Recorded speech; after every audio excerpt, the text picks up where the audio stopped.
night at a time, right? I want you to send all the love you can up to the stage for my pal, Noel Casler!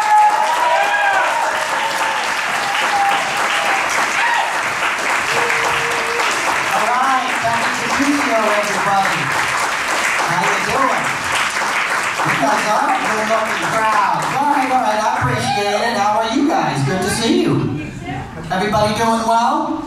Yeah, as well as we can be, right? 2022 is a bitch. If this year hasn't broken your heart, you may not have a heart. Every Monday I'm like, what's going to happen this week? By Tuesday I'm usually on the floor in a fetal position. Each week kind of feels like a month too, you know? Like I'll remember something that happened, I'm like, that was last week? It feels like a month ago. That's why I'm glad it's finally summer. I like summer, I'm a summer guy. I'm heading on vacation myself. I'm heading to Nantucket. I was there last year, and I learned that Nantucket is an Algonquin word. It means rich white people. I was there with a friend of mine, and his wife was still breastfeeding their son, and he was 5 years old. It's kind of weird, right? I accidentally walked in on him, and the kid was standing up. If you're standing up breastfeeding, that's second base. Dude looked over at me and winked. Asked me for a cigarette when he was done. I saw a great white shark eat a seal at the beach when I was there too. Yeah, man, it was gnarly. Lifeguards freaked out, told everybody to get out of the water, and guess what? People got out of the water. Fast. You've never seen people move so fast. Dudes were turned into Jesus just walking on the water to get back on the beach. And not a single person spoke up about freedom or tyranny or their right to get eaten by a great white shark. Right? Yeah, they just listened to authority in the interest of public safety. And in this instance, authority was a 17-year-old in red shorts with a whistle. Named Blaine. You have to be named Blaine or Avery to be a lifeguard. It's the rules. I don't get it. I mean, we're living in a country where 40-year-old men will dress up like Spider-Man to go to Comic-Con and feel absolutely no shame. But they wouldn't wear a mask in Walmart. I don't get it, right? Every freaking movie is a Marvel Comics movie for the adult audience. These guys have been watching cartoon characters their entire life. Every American superhero wears a mask. Right? They should have just made the public service campaign. Hey bro, wanna be like Batman? Wear a freaking mask! Jesus, in World War II, 20-year-old women left their homes in the Midwest and they went to work in shipyards on the coasts, welding, round-the-clock shifts in welding masks, no complaints. But now, instead of Rosie the Riveter, we got Karen the QAnon kook.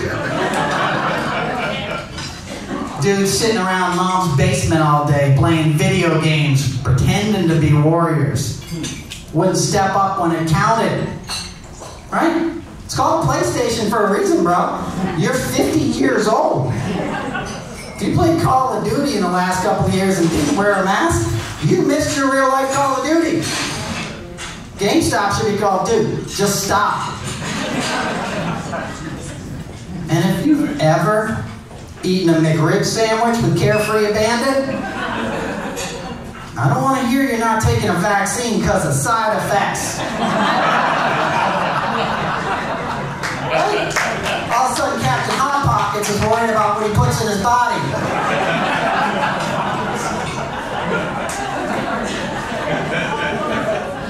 Seriously, it used to be you'd have to go to a bus station at 4 in the morning to meet somebody who was going to tell you that vaccines were part of a government conspiracy designed to make us all sterile.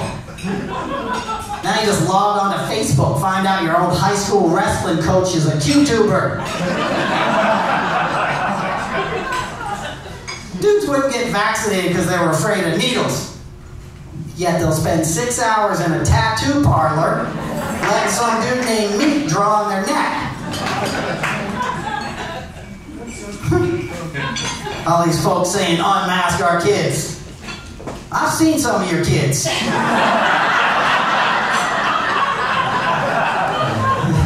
Trust me, those masks were helping. It's crazy. It's crazy times.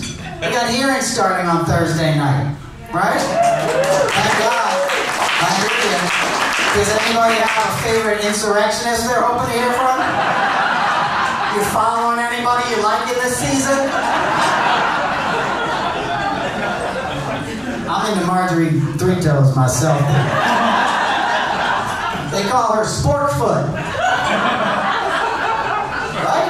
Sportfoot. Back in the day, the nicknames on Capitol Hill would be the Lion of the Senate, the Hammer. Now we got Sportfoot and Bobo. Guys like Jim Jordan.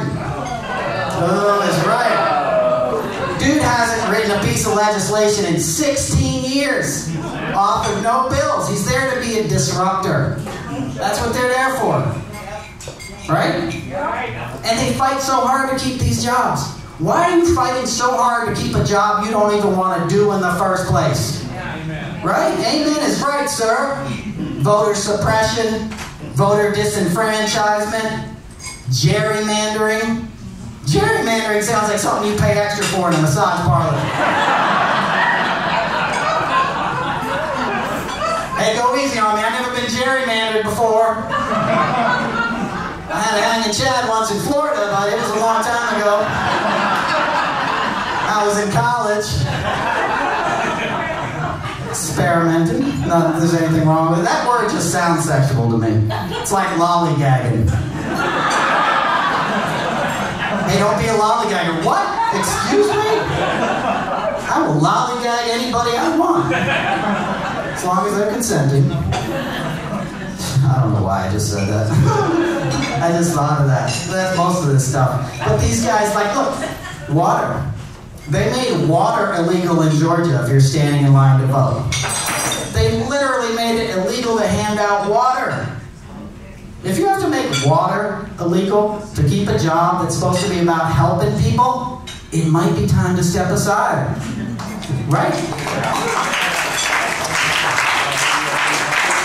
Let the people that really want to legislate have a chance. Go do white people stuff. Build gazebos.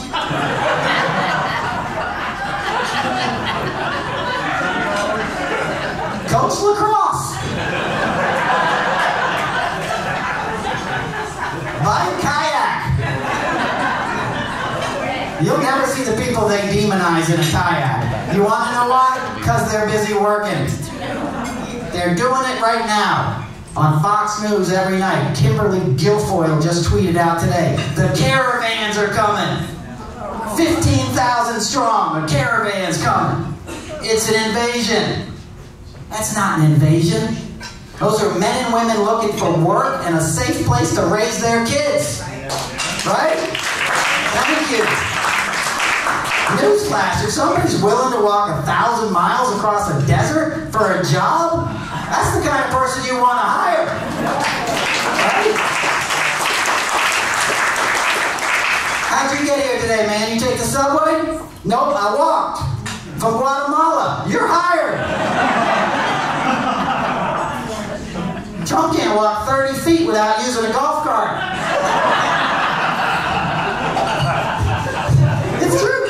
He literally spent a year of his job on the golf course. Right? A calendar year. Goddamn near it. Oh, we'll get there, man. You don't be spoiling the show for the folks. That's all good. God, you're just triggering me. I mean, literally, the dude didn't show up to work every day until noon and he lived upstairs. Right? They called it executive time. Executive time. In the real world, they call that, your ass is late for work. Are you fired? fired, exactly. You're fired, there you go. He needed a manager looking at his watch being like, do you even want this job, bro? And speaking of watches, Trump wears a lady's watch to make his hands look bigger. Look it up in a picture. I'm telling you, he does, right? And I want you to think about that for a minute. I want you to think about showing up in public looking like he does. Standing there like a drunk centaur painted orange with a dead ferret on your head. And the thing you're most worried about is small hands.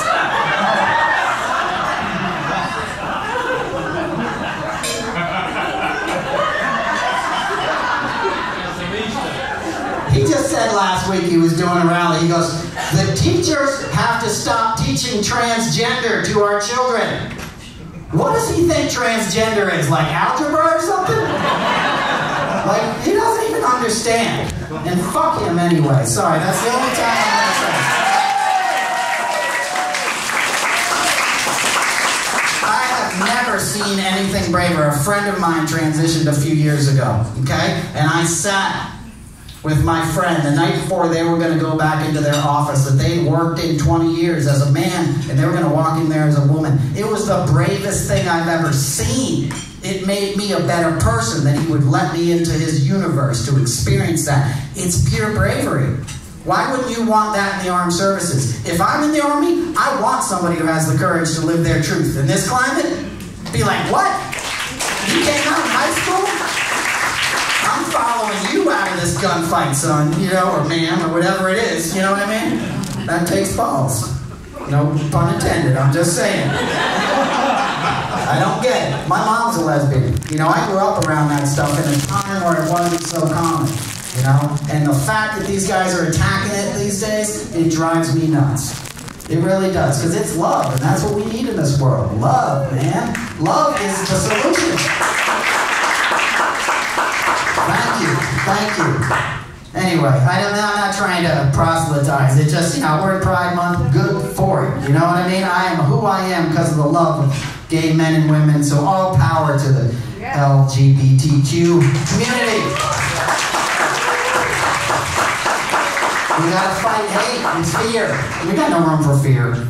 And for you guys who don't know, some of you guys might not know that you watch television. Well, that's good. Did you say you watch television? Yeah. Oh, good for you. Good for you. Well, speaking of television, I worked in television for a long time, and one of the jobs I had was I worked for 6 seasons on the Celebrity Apprentice finale, taking care of the Trump family. Oh, yeah. It was like a freaking Mensa meeting every day.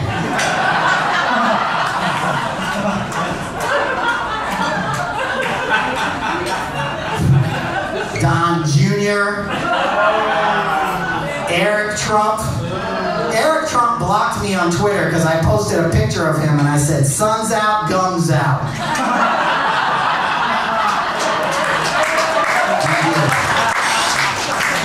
It was my proudest moment. Jared Kushner. Yeah, the Saudis just gave him $2 billion, right? Good luck getting that back. That's like giving Don Jr. your 8-ball. Like, you ain't seeing it again. Hey, just hold this for me, bro. Right?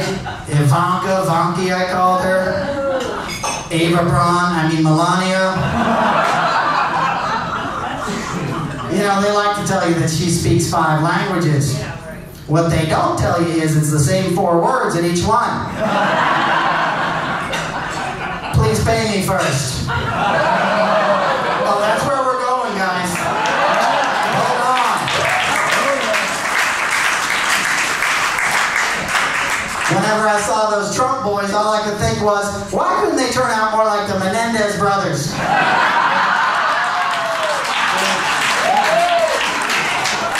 Now we're cooking with gasoline.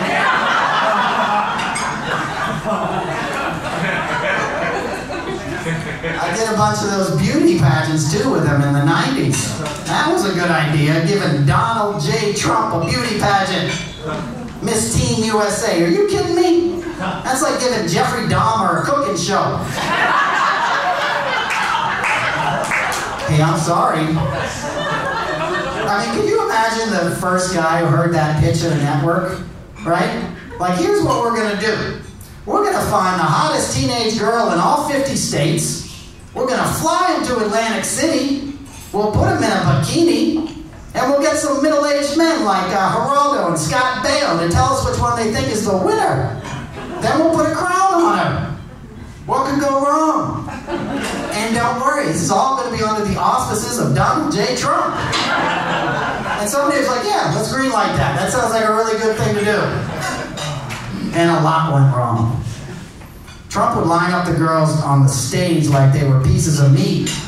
And he'd inspect their teeth. He'd stick his little doll fingers in their mouths.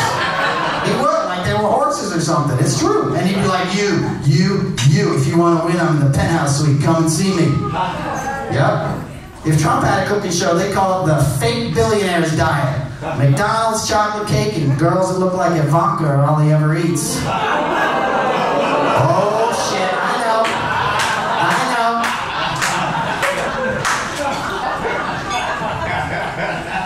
He's a speed freak, too. He would crush up his Adderall and snort it because he can't read. Any word on a cue card more than 3 syllables, he'd freak out, storm off set, crush up some Adderall, come back. They'd be flying out of his nose and stuff. This is all true. I had a 24-page NDA, non-disclosure agreement. I didn't know then he was becoming president. Now NDA means not, dumbass. I'm telling him everything I know. Thank you. So he's a speed freak, and it makes sense if you think about it. Methamphetamine was invented by the Nazis to keep the fighter pilots up all night on bombing runs. Trump used it to hate tweet from the toilet at 2 a.m. in a self-centered rage. Right? And he would walk around like he was president even back then. He'd come into the after party and he'd have these like Secret Service looking dudes around him, right? And he'd like wait in the hallway till everybody got into the party. And I'd be like, what are you doing? He's like, I'm waiting for everyone to get in there. And it's like, we just saw you 20 minutes ago taping the show. The party's across the street. You know, and it's not A-list in there. It wasn't like Beyonce at these parties, you know? It's like Tom Green and Meatloaf. You know? But he'd come in, sorry. Meatloaf, I guess, passed away. He was on the show. And he'd walk in the room like he thought people, you know, it was like the guy was just full of pretense. It was all about filling this hole inside of himself. You know, that's what I observed. Like Jared and Ivanka wanted to rule the world. You could see that even back then. They were scheming and manipulative, right? They had a long game. Trump doesn't have a long game. He wants music to play when he walks in the room. He wants to get high, and he wants to hit on women. Like, it's all about what he can get in that moment, you know? And people ask why he doesn't sue me. Because he's a coward. He's a coward in Cuban heels, right? Because he wears shoelets, too. He does. He also wears a girdle. It's like a hard plastic thing, and I saw them strapping it into him one day, like lacing it up. Yeah, it was fucking gnarly. I was walking by. Some shit you can't unsee. Speaking of shit, it is true.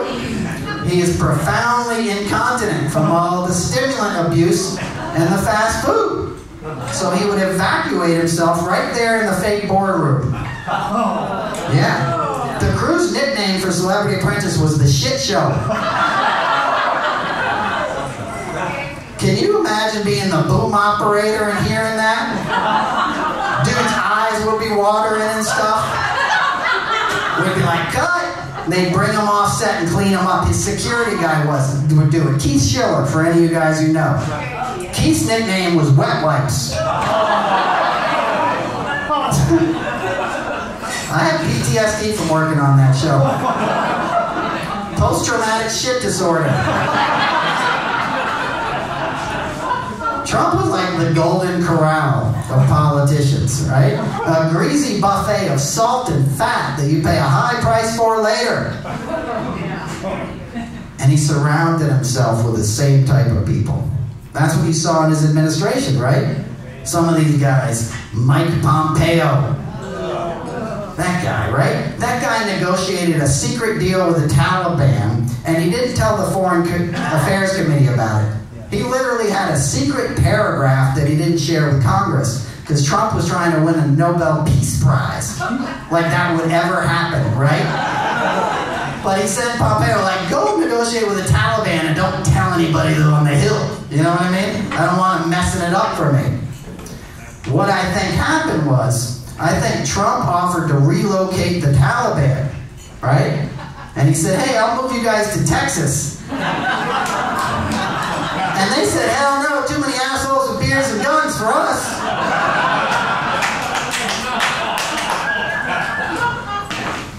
And then Trump offered to relocate the Taliban to Alabama. And they said, hell no, we're not sending our kids to those schools run by religious zealots. And then Trump offered to relocate the Taliban to Florida. And they said, actually, that might work. We kind of like that governor. He's doing some good things. Ron DeSantis. Bad news, that guy. Definitely. He had all the alarm clocks removed from Florida hotel rooms because he doesn't want anybody being woke. That's a dad joke for you fathers out there. Right? Marjorie Taylor Greene, who we mentioned before, right?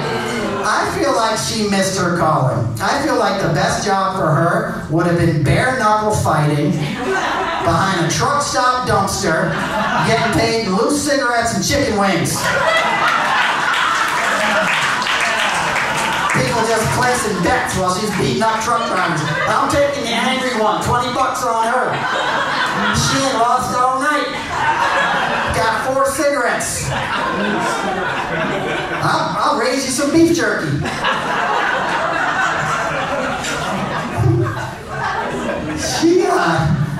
She said that Satan whispered in her ear to take away abortion rights. I think if Satan whispered in her ear, he'd be like, bitch, give me my feet back.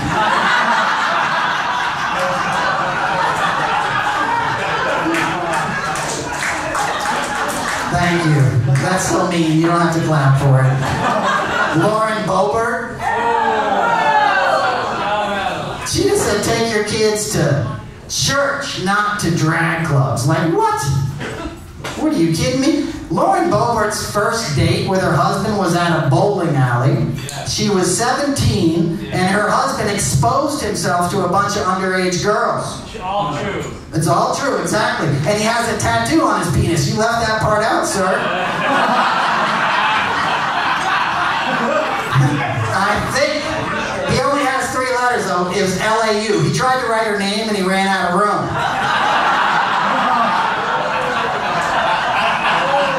The dude was playing Dick Wordle.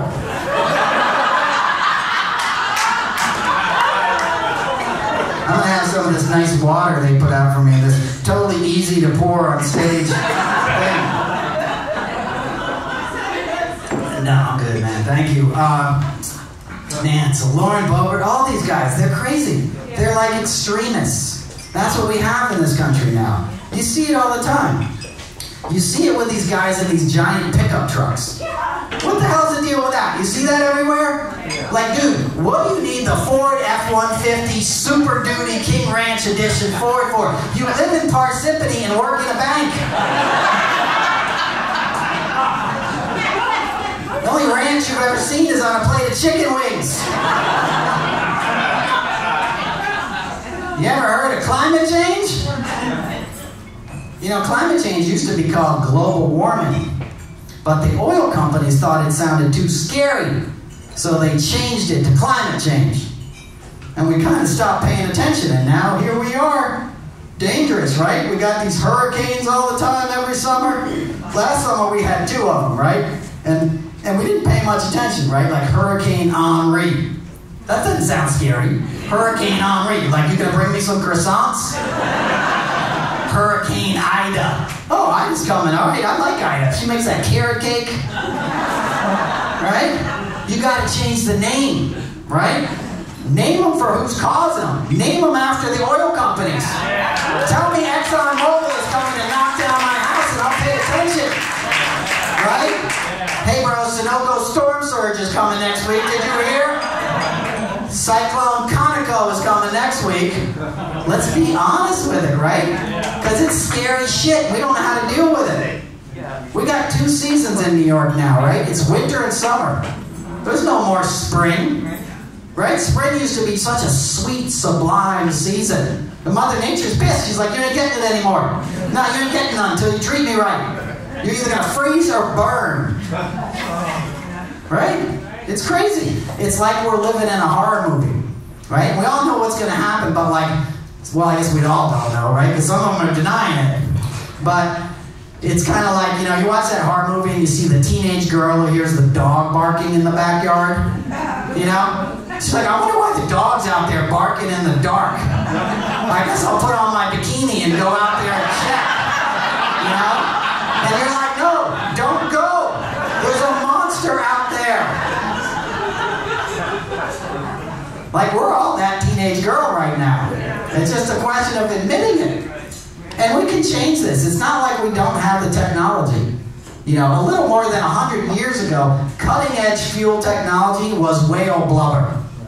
Literally, whale oil lit the whole city of London not more than a century ago. That sounds stupid as hell today, doesn't it? But we're using dinosaur bones, fossil fuels, right?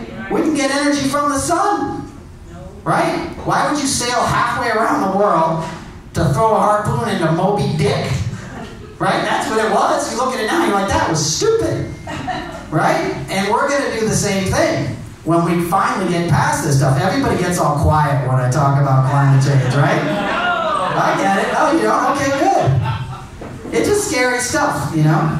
It's Captain Ahab. It's scary. I don't know how we change it, but we got to start, you know? And we can't lie about it. You know, like they're worried about the, you know, all you hear every day now on Fox News is $5 a gallon gas. Now, I know that's a pain in the ass, but $5 is not the price you're paying. You're paying with all the oceanfront property in Florida in 20 years, right? You're paying with polar bears. You're paying with entire species. That's the real cost of this stuff, you know? And we got to language it that way. You know, we should just be like, you just filled up 4.5 polar bears, you know? Cost me $1.50 to operate my lawnmower last week, Joe. I know. It's hard stuff to talk about, but it's real, you know? Thank you. I had to say that. I got you here. I think about it, you know? You're coming down here tonight, looking at the river, out there on boats. I remember sailing when I was a kid. I've been thinking about sailing a lot recently. And when I was a kid, my uncle would take me out sailing on the Chesapeake. And I'd always be like, oh, this is going to be fun and relaxing. You know, back then, this is the 70s. It was this beautiful estuary. You know, now it's all like populated motorboats and stuff. But back then, it was beautiful. And I'd always think, this is going to be a nice, relaxing afternoon. I'm going to go out there. Somebody's laughing. You know what's coming, right? Sailing is hard. I had no idea. I'd get out there and he'd be like, hey, watch out for the boom. Watch out for the mast. You know? Hand me the line. You mean this rope? No, it's called a line. And now I'm going to teach you to tie a knot. It's going to be the most complicated thing you've ever seen in your life. I'm only going to show you once, and if you don't get it right, we're going to die out here today. Everything's got a weird name. Port, starboard, starburst. I didn't bring any starburst. I thought lunch was included. It's romantic, though. I always get in trouble when I get on boats. With Crosby, Stills, and Nash, I was their road manager for a while, quite a while. And the last tour we did, the tour they kind of finally broke up on, we went from New York Harbor out down in Red Hook to on the Queen Mary 2 across England. 10 days, right? And the deal was they had to play 3 concerts. I was their road manager. They would play 3 concerts and they'd take us all across, you know, the ocean. And we got 3 days into the trip, and we were outside of Nova Scotia, like by the Flemish Cap, right? Like that movie. And the pilot, you know, the captain's like starts making Titanic jokes. The biggest storm they'd had in 17 years showed up. There was 50-foot waves. I don't know if you've ever seen a 50-foot wave out in the middle of the ocean. And the Queen Mary 2 is like the world's largest passage liner. It has stabilizers like fins. It's literally designed to bring royalty across the ocean in comfort. So it's probably the most comfortable boat you could be on in this circumstance. And we were getting thrown around like rubber duckies. And these guys are playing concerts, and the boat would list and stuff, you know what I mean? You try to strum your guitar and your hand would fly out. We'd be sitting at dinner, and you'd feel like, you know, they shut down the outsides. You couldn't go around the boat, you know? So you'd be sitting at dinner, and the whole boat would sort of list, and you'd see a wave coming in. And then the wave would break, and you'd look in those little ship windows, and you'd see like fucking octopuses and bubbles and shit. And I'd be like, we're gonna die. Crosby, we're gonna die. I should have quit this a long time ago. You guys hate each other anyway. What the fuck? Sorry to curse, you know?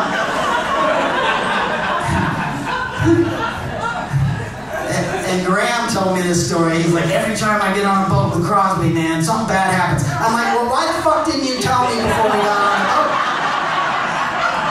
It would have been nice to know that in Brooklyn, bro. I got another gig. I don't need to be here. I could be at the U.S. Open right now. Now I'm dying with your dumb asses. No, I love them. I hope they're, you know, yeah. I'm still close with those guys. I shouldn't be saying any of this. But, this is not in the set either, so it doesn't leave the room. I don't know. So the story, so I said, what happened? You know what I mean? And he goes, well, Crosby was living in Coconut Grove, Florida. And this is like the late 60s, you know? And I'm visiting him, and he goes, hey, you want to go out sailing? And he's like, sure, I'll go out with him. He's thinking a nice afternoon, they'll cruise around Miami, Biscayne Bay or something. 6 weeks later, they end up in California with a stop in Panama for supplies. It's a true story. It's what ships and all that stuff is about, you know? It's crazy. Anyway, it's romantic though, you know? Yeah, well, they had a crew. I mean, they're rock stars. It's never just the two of you. Crosby's got his guys, Graham's got his guys, as the dude who rolls the joints, you know? The keeper of the guitars, the harmonica wrangler. It's a famous boat. It's called the Mayan. It's a big sloop. But anyway, I'm digressing here, you know? But it's romantic. And speaking of romance, my ex-girlfriend was a hipster and a hoarder. Yeah, you know, right? That's the worst possible combination. Because all the crap they buy is off of Etsy. How many dream catchers does one person need before it becomes a nightmare? We finally broke up and she moved to an apartment 2 blocks away. And that's always fun, right? Living in fear, your ex walking around Whole Foods. She was a hipster though, so I knew which aisles to avoid. Yeah, I don't even miss kombucha that much. That's my millennial joke. There must be some millennials in here tonight. God bless you. I'm Gen X.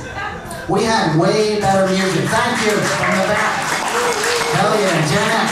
We had some great music. You know, in the early 90s, it felt like every week an album would come out and you're like, oh, I'm going to listen to this for the rest of my life. This is amazing. And they all had the dumbest names that sounded nothing like the music. Smashing Pumpkins, Pearl Jam, Radiohead, you know? And I love Radiohead. And you listen to the music, you're like, this doesn't sound anything like I would name that band, right? But it was fun. And during that time period, I lived down in D.C., and I was a bike messenger from 89 to about 93. And I worked with a guy named Skeeter. And Skeeter was in a band called Scream. And the drummer in the band was named Dave, right? And Skeeter was my next door neighbor. Skeeter and I lived in these row houses, and we worked for the same company. So Skeeter broke up the band. Okay, he got in a fight with his girlfriend. He started, like, you know, doing too many drugs, and he freaked out. So he broke up the band, and Dave got really pissed and was like, my life is over. We put out an EP, we toured Europe, I don't know what to do. And our friend Suicide Mike said, you should just go out to Seattle. This guy out there needs a drummer. Just go out there, right? So about a year later, I'm sitting in Farragut Park with my friend Suicide Mike, okay? I don't know if Suicide Mike is still with us. Guys named Suicide Mike tend to not live that long.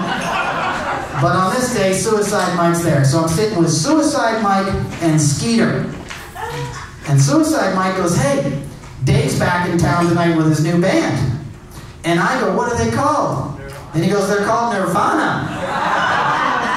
And I was like, holy shit. They were playing the 930 Club, right? So about 2 weeks later, they became the biggest band in the world, right? They were like the Beatles for a while. Everywhere you went, you heard this band, right? Yeah. But Skeeter and I were still riding bicycles every day, right? And every morning, we would leave our apartments and ride up, this was in Adams Morgan, if you know DC, we'd ride to our dispatcher's office and we'd pick up our little walkie-talkies to go do our jobs.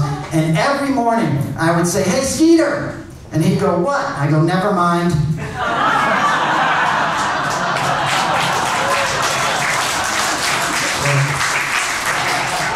True story. And I went on to work with the Foo Fighters a lot. I won't tell you any of those stories tonight. But they were good. But anyway, yeah, that was weird times. But you know what? The millennials, you guys got the best weed in the world, right? You got way better weed than we have, okay? You have pot gummy bears. If they had pot gummy bears when I was in high school, I would still be in high school. I'd be sitting in a classroom right now. I got the answer, teacher. I know the deal now. Right?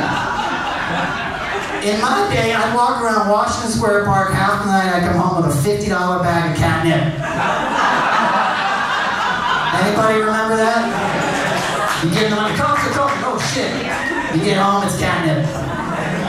Right? I would have an IRA right now if I had taken all that money I spent on catnip in 1998 in Washington. Now you just buy it. Now there's freaking RVs on the street selling weed. It's insane. Every night I come home, the hallways of my building smell like Willie Nelson's tour bus. And these guys got dating apps, right? You get horny, just swipe right. Find a partner's horny too. They'll be at your door in 5 minutes. DTF. Down to fool around. In my day, DTF meant don't try anything funny. In my father's day, DTF meant dating takes forever. In my grandfather's day, DTF meant don't even think about it, Franklin. Unless you marry me first or liberate France. That was my World War II joke. Thank you. Yesterday was the anniversary of DDay. Wow. Yeah, give it up for DDay. Oh, that was a joke. This is going to take a horrible turn if you guys clap at that. I mean, that was a heroic thing. I was actually at a family. I had two great uncles who fought in the invasion at D-Day. One of them stormed Omaha Beach, and the other one I just learned their story recently.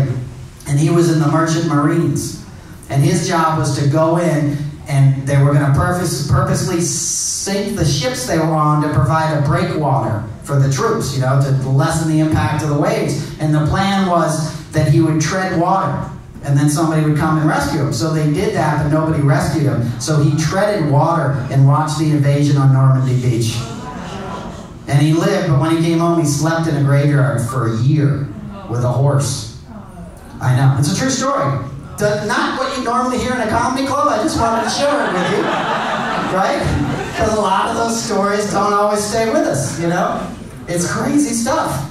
There's nothing funny about that. It's a sacrifice. Right? People sacrificed a lot, so we didn't have to deal with what we're on the cusp of dealing with now in this country. Right? We got it good, and we got to realize that. Fascism has to be extinguished. We can't mess around with this stuff. Because once it's too late, right? But back to the millennials. Like, these guys look for a job, they just upload a resume, right? And if they get an interview, they just put on some sweatpants and their best nose ring and head on over.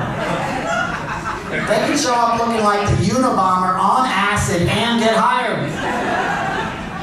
Hey, who's that? Is that Tom Hanks in Castaway? Nope, that's our new IT guy, Chad. He doesn't work Mondays, by the way.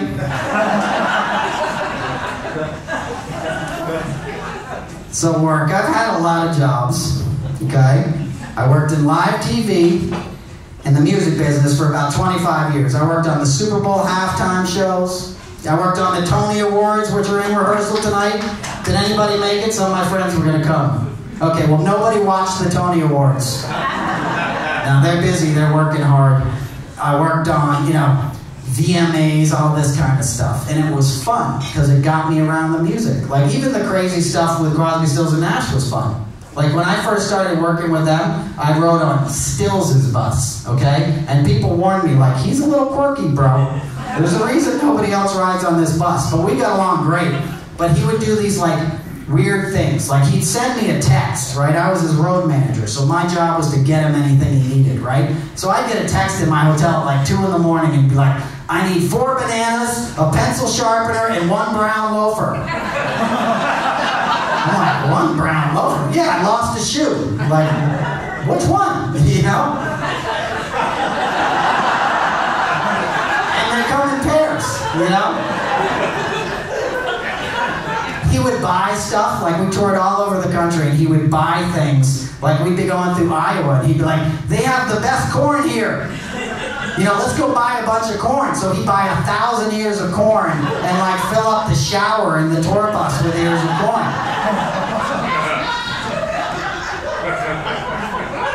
One time we were in Maine.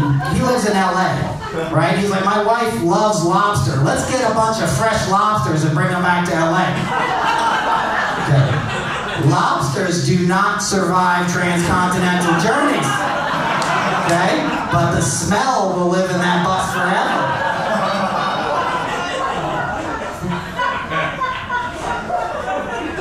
The first tour I did with him, it was just me and him, like a solo tour. And he was mad at Neil Young. Because Neil Young, they had a Buffalo Springfield tour, right? Which is a big 60s band, yeah, Buffalo Springfield, exactly.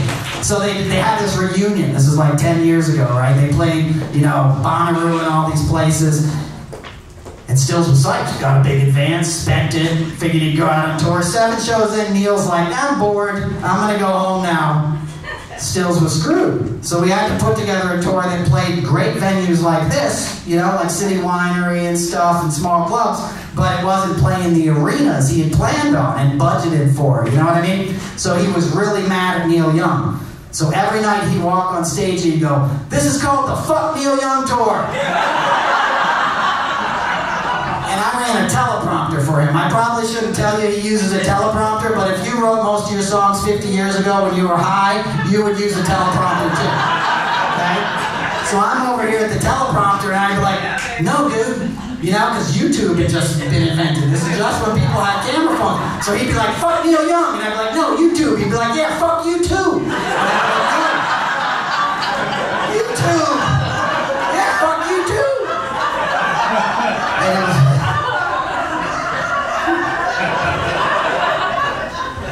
And I'm like, it's just a matter of time. And sure enough, we're at a place called the Rams Head down in Annapolis, Maryland, right? And we do the gig, and I see people filming it. And as soon as the show ended, we went out to the street to the tour bus, and my cell phone rings. And it's a guy named Elliot Robert who passed, but he's a legendary, he founded Geffen Roberts Management, Asylum Records, big time, Joni Mitchell's big time manager. He manages Neil and Steven.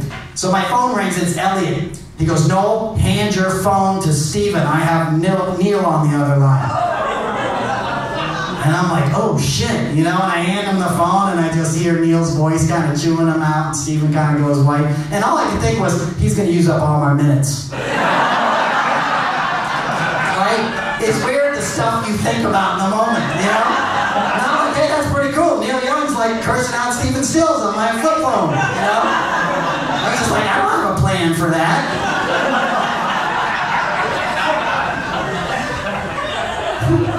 But I love those guys. They got me around the music. A guy named Jackson Brown I toured with. Give it up. Jackson will be in town next month. I pretty much started my career because I snuck into Jackson Brown's dressing room when I was 17. He was playing at Radio City Music Hall. I came down from Westchester where I was living. And yeah, give it up for Westchester. All right. You don't hear that often. I like Westchester. And anyway, geez, I forgot where I was. No, I'm just kidding. I was in Jackson Brown's dressing room. And I snuck into his dressing room. I was 17. And I just snuck in the side door, just pressed a button in the elevators, got off on the 4th floor. I didn't know which floor to press. I just got lucky, you know? And I got off, and the security guard was reading Bonfire of the Vanities. And I already read it, and I could see where he was. He was pretty early in the book, and I tried to bullshit my way past him, and he wasn't buying it. So I go, hey, did he hit the kid yet? And he's like, what? I'm like, he runs over somebody in the Bronx. He's like, oh man, that's crazy. Just go, dude. So I pop into this dressing room, and there's Jackson Brown, like my idol since I'm 5 years old, looking out a window, you know, and his manager, I still do business with today, is like, can I help you? And I said, yeah, I just want to shake that guy's hand right there. And Jackson comes over, and I shake his hand. I tell him he had written an album about American imperialism in Central America, basically about the Iran-Contra affair. And I'd written a paper on that and tried to, like, educating my fellow high school kids. This is around probably 1988. And he was very impressed with that. He's like, this weirdo kid got something out of my songs, you know, that made him try to educate other people. About 30 years later, he hired me as his road manager. And I went around the world with the guy, you know, and got to do all these crazy things. That's not the point of it. It's just, I sort of like, when I was back there, I saw that there was this world behind, you know, behind the scenes. You know, like this show tonight, there's incredible people working here at City Winery, working hard. Give it up for these guys, you know?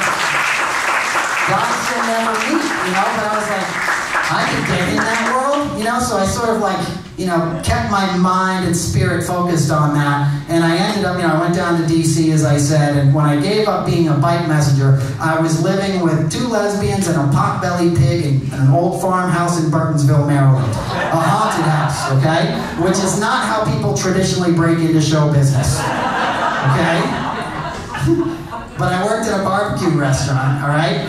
And the wife was the wife of the guy who owned the restaurant was a stage manager from LA, you know, who just married this guy from Maryland. She's like, hey, you know, I work on a show called the Kennedy Center Honors. You should come down and I'll give you a job as a PA. We're shooting it this weekend. This is probably 1993.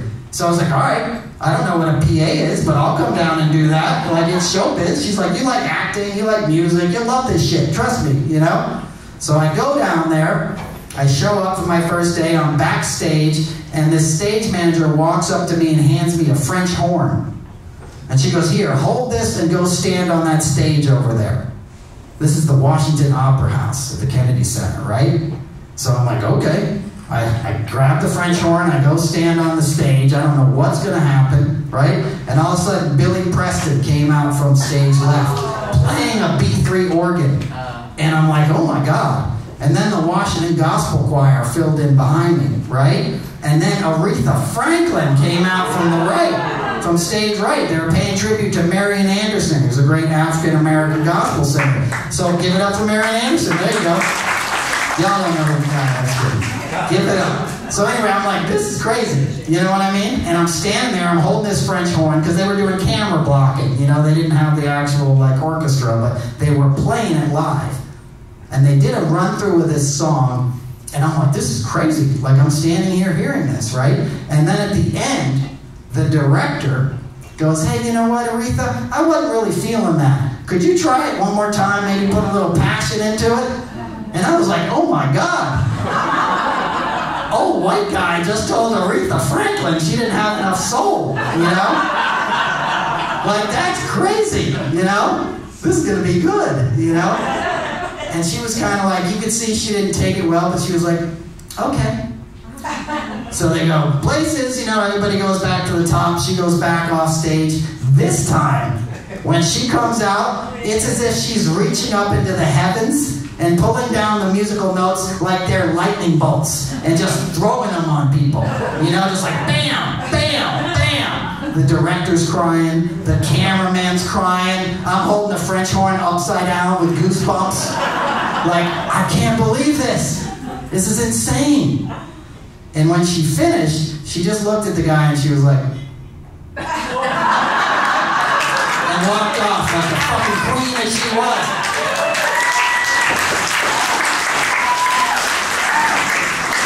So I was like, God damn, I'm hooked, you know what I mean?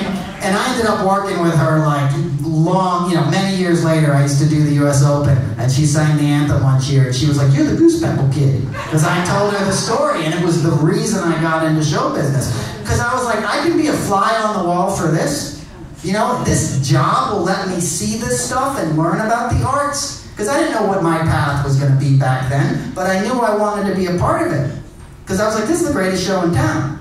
And whatever happened in that rehearsal, it'll be nice on TV, but you don't get the same feeling. Being in the room, you understand how people are working together, and it's the energy, and it's a multi-racial crew, and there's diversity, and like people bring different skill sets to make something that appeals to the greater good and sort of lifts our spirits, So that's why I got into live TV, and I spent 25 years doing it.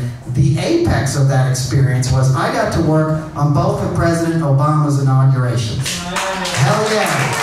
Give it up for that. Twice he was inaugurated. Okay? The first one, we did a big concert for HBO on the Mall. The Sunday before he was inaugurated, on the Tuesday, we did this big concert. And everybody was playing there. James Taylor, Bruce Springsteen, Pete Seeger, Beyonce, U2. It just went on and on. It was this incredible concert. Everybody showed up for this free concert on the Mall. There's like 2 million people, right?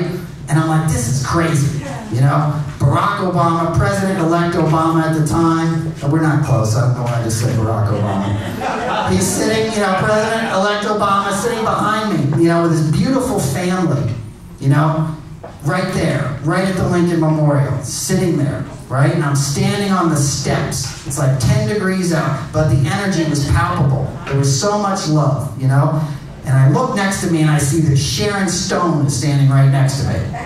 Yeah, and you know what came to my mind, I said, wow, Sharon Stone, And then I turn to the right and there's David Axelrod. And David Axelrod was Barack Obama's campaign manager, right? So I turn to him and I say, hey man, can I just shake your hand? I just want to thank you for your role in this and for all you did to make this happen. And he goes, do me a favor, turn around. And he puts his arm around me, and we both turn around, and we face the mall, looking back all the way to the Capitol. And there's 2 million people, literally going all the way back to the Capitol, who showed up in 10-degree weather to watch this country make good on a promise that it had yet to fulfill, right? And you could feel that in the air. You could feel that positivity and that love coming back up at the Lincoln Memorial.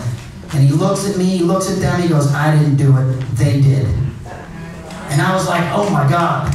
I was like, this is crazy. I'm about to start crying in front of, Basic Instinct over here. Like, I felt like I was on the West Wing, you know what I mean? I was like, hell yeah, hell yeah. So I stepped aside to catch my breath, I take a few feet over, U2's still playing, and I'm standing there just trying to get my chakras all in order and stuff. And I was hip to that. I'd taken 2 yoga classes. But they were at Jivamukti, so I was spiritual, you know what I mean? Some of you guys got that reference. I don't know what that says about you or me. Never mind. So I go to center myself, right? My friend Danny Clinch comes by. Danny Clinch is a famous rock photographer. He does Neil Young, Springsteen, Pearl Jam, you name it. He's a cool guy, right? And he sees me. He goes, hey, Noel, let me take your picture. So he takes his Leica and he starts to take my picture. And I go like this. I give this peace sign, right? And I see him freaking out with his camera when I do that. And I'm like, what happened? He goes, dude, you gave that peace sign? Bono came over to you, took the peace sign from you and gave it out to the 2 million people. And I'm like, oh my God. That's crazy. That's crazy. Could this get any better, right? And then President-elect Obama says, I would like to thank all the performers after this thing. Can you guys make that happen? And I'm in the talent department that has to make all that stuff happen. So he's like, the Secret Service will only let a few production staff and then just the talent and my family, me and Michelle. I don't even think his kids were allowed in there, right? So I was like, well, I'm getting in that room, I'm one of those guys, because I want my selfie with Obama. You know, Facebook had just come out. I was just like, I am gonna blow some minds right now, right? So I get in that room, and Obama gets up and gives a speech extemporaneously about the value of arts during his administration. And he said, during my time in the White House, the arts and the humanities are gonna matter. And you're all invited to come back and speak at the White House. And I was like, man. And then he goes, I know y'all want a selfie, so now's the time to do it. I'm about to be really busy, but now you can have one, right? So I get in line. I'm standing right next to Usher. I give a camera to my friend. I'm like, dude, when he gets to me, you just turn and take the picture. I'll smile and just turn and just make sure you get the picture, right? So he comes down the line, he talks to Usher, comes to me, he's like, hey, how you doing? Actually, that's Bill Clinton. I don't know why I said that. Stories too, but now's not the night. But anyway, he says hello, and I turn and smile, just all cheesy, and get this picture, and he laughs. He can tell, you know, he can tell I'm just in it for the cheesing, you know, and he moves on, and I turn to Usher, and I'm like, he's got the softest hands in the world. And Usher's like, he does. He really does have soft hands. It's like calfskin or velvet. I don't know. What do you think he uses as a moisturizer? But it works. Like, it's weird the things that come into your head, you know? And I'm like, what are we talking about? You know what I mean? So I step aside and I bump into Stevie Wonder. And I bump him hard, like I set a pick on him, kind of. You know, jostle him a little bit. And I'd worked with him before, so I kind of leaned into his ear and I said, hey, Stevie, I'm sorry, I didn't mean to bump you like that. By the way, it's Noel. We've worked together before. And he goes, yeah, but something's different about you now, I can tell. And he takes his long arms, he's got these really long arms and like a pear-shaped body. I'm not saying that to diss him, he's just a weird-shaped man. And he takes his long arms and he pulls me in real close. And he goes, something's different about me now. And I go, that's because I know what you're talking about now, Stevie. And he goes, what am I talking about? And I said, you're singing about love. And the only way we can change this world is if we react to it with no fear in our hearts. We can only have open hearts and love every person, every creature, everything we come in contact with like their family. There's no room for fear. It's all about love. And he goes, that's exactly what I'm talking about. He goes, that's the only thing I've ever been talking about. He goes, what do you do? I said, well, I'm one of the talent guys. I get everybody in the room, I bring you your water and shit. He goes, no, what do you do? I said, I'm a songwriter, because I'd always written songs and stuff. He goes, all right, pull out your phone. I go, what? He goes, pull out your phone. So I pull out my phone. He goes, take down this number, 310-555-1212, whatever. He goes, that's my home phone number. When this is all over, I want you to call me up and I want you to send me some songs. And I'm like, oh my God. Like, now I'm really losing it, you know? Now I'm like, I gotta get out of here. So I'm like, okay, Stevie, thank you very much, you know? This is even too much for me. So I start to walk away. I get about 4 feet away. He goes, hey. And I turn around and he goes, they better be good fucking songs.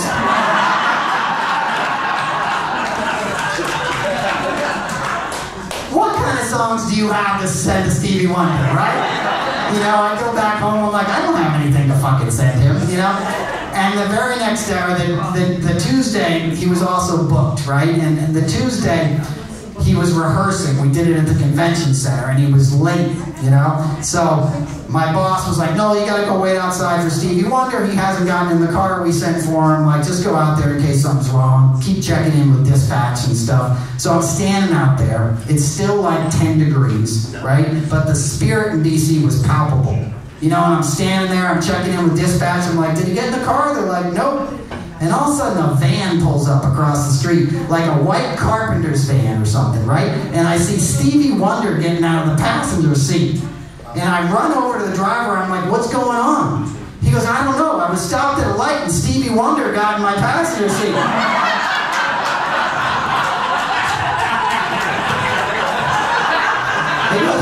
I asked him where he was going, he said, he's convention center. I brought him here, but I'm late for work. Can you take him now? I was like, yeah, sure. Don't tell anybody this happened, you know? But that was the spirit, you know, I tell you that because that was the spirit in the town. And we had a wonderful time. That was the first inauguration, right? then I go out on the road. I'm doing all that stuff with bands I told you about before. I kind of forgot about those things that I bragged to him that I remembered. You know, I got involved in like toxic relationships that were about my ego. You know what I mean? It's like you can fall in love with like the sound of the drums and forget the rest of the symphony kind of thing. You know, in a spiritual sense. So I did that shit big time, right? You know? And it's 4 years later, and I'm back in D.C., I'm sitting in my hotel room, and I'm like, hey, I wonder who my talent is tomorrow. You know, it's the night before the rehearsals at the convention center. So I pull out my phone.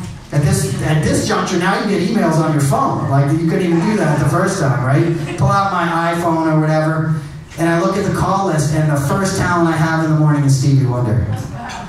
And I'm like, oh shit, I didn't send him any songs. I'm gonna look like a complete asshole tomorrow morning. I was like, but it's Stevie Wonder. If I don't say anything, he's not gonna know it's me, right? Right? Like, that's my plan. I know it's me, but I was just like, I'll just keep my mouth shut. He's got a guy with him. I'll just lead them to the dressing room, bring him on stage, I'll keep my mouth shut, and I'll save myself the embarrassment, right? And that's what I did. I brought him down, I got him on stage, his band was already there waiting, you know, set him up, and I went and stood about 30 feet away at the back of the house, right? And Stevie starts to play, he's playing with his band, and then he stops, and he calls his guy over. And the guy comes over, and I'm like, what's wrong? Like, do they need water, or the monitor's bad? I don't get it. And the guy looks at me and goes like this. And I'm like, oh shit, you know? And as I start to approach him, Stevie starts to play and the guy starts to back away, you know? And I'm like, oh, this is weird. And I get right up to the lip of the stage, like, you're Stevie Wonder, okay? But you have glasses on. But you're like right here. And he starts to play. And then he starts to sing. And he goes, where are the songs? Where are the songs you promised me? Songs about a love for all humanity, not about a love between you and me. And I'm like, holy shit, Stevie Wonder's like God or something. Like, he's like a realized being. Like, he knows exactly who I am. He knows exactly what I've done in the last 4 years, and he's calling me out on it. Not in a mean way, but in like, I'm not letting you get away with that. You know, and I pulled out my phone and literally recorded it because I was like, this can't be happening. Like, this is an acid flashback, you know? And he sang it again. And then he went into a tune, you know, for the rehearsal. Just sort of dismissed me. Not in a mean way, but he made his point, you know? And his point is that we have to love each other, right? We have to do more than just look out for our own interests, you know? We have to love everything. And we can do it if we don't have fear in our hearts. Right? If we react to everything with love. You know, life is beautiful. There's so much to live for. There's so many good things amongst all this insanity we're all living through. You know, there's spirit and harmony, and that comes together. When we all get together in a room and laugh and dance and listen to our music, we raise the vibration. Do you know what I'm saying? And that's what Stevie was saying. You know, and that's what you guys did for me tonight. I gotta get out of here now. That's my time. Thank you. I'm going to leave you with one more joke. Do you ever notice that all the conservative states have the most strip clubs in them? Right? Texas has more titty bars than teachers. Right? You ever ask for directions in Houston? Yeah, man, what you want to do is you're going to go down the light, you're going to see a strip club, you're going to make a right, get to the next intersection, you're going to see another strip club, make a left, go halfway down the block, you'll see a church, keep on going. When you get to the next block, you'll see another strip club, doctor's office is across the street. Have a blessed day. That's it, folks. Thank you for coming out tonight. I love you. Thanks, buddy. Thank you. You guys are great. Have a good summer. Take care of each other. You're welcome. Thank you. Thank you. I love you. You want to ask me a question? I'm 51, sir. You're not supposed to ask that of a lady, but I'm 51. I packed it all in, baby. You know? And this, you gotta do it. Live life, man. Dude, you don't know where your path is gonna lead. Just show up for it. That's the fun. You want a strip club? Hey, bro, I'll be over there after the show. You know what I'm saying? Never mind. No, never mind. I'm good. I'm good. I don't want no bada bing fucking New Jersey strip club, dude. Yeah. You're gonna get me whacked. I know what this shit is. I watch The Sopranos. Hey, come to my strip club in New Jersey. Gonna be a good time. On the house. Go in the back there. You have a question, too? Did you get that Nancy Reagan stamp in the ass? Nice. Not yet. It's on order, but thank you. Oh, that's right. You said that on Facebook. Thank you. On Twitter. Thank you. Same thing. You know, it was a funny joke. It was a funny. I didn't know you were joking. Well, yeah. I don't really have to do acid anymore. I did a lot, but you know. Wait, how couldn't I? You heard what came out of my mouth. You know? Okay, I'm supposed to be saying goodnight. These guys gotta get out of here. It's 9:05. Look, I'll be right over there. I got some t-shirts for sale if anybody wants some Noel Casler Podcast t-shirts. I'm not a good capitalist. I don't sell a lot of stuff or have any. It's just not in my bones. But I do have t-shirts, and I would love to say hello to you guys. But mostly I do want to thank you for coming out tonight. I know it's not easy, especially in this day and age. It means more to me than you could ever know. Okay? So thank you. Take care of yourselves and have a great summer.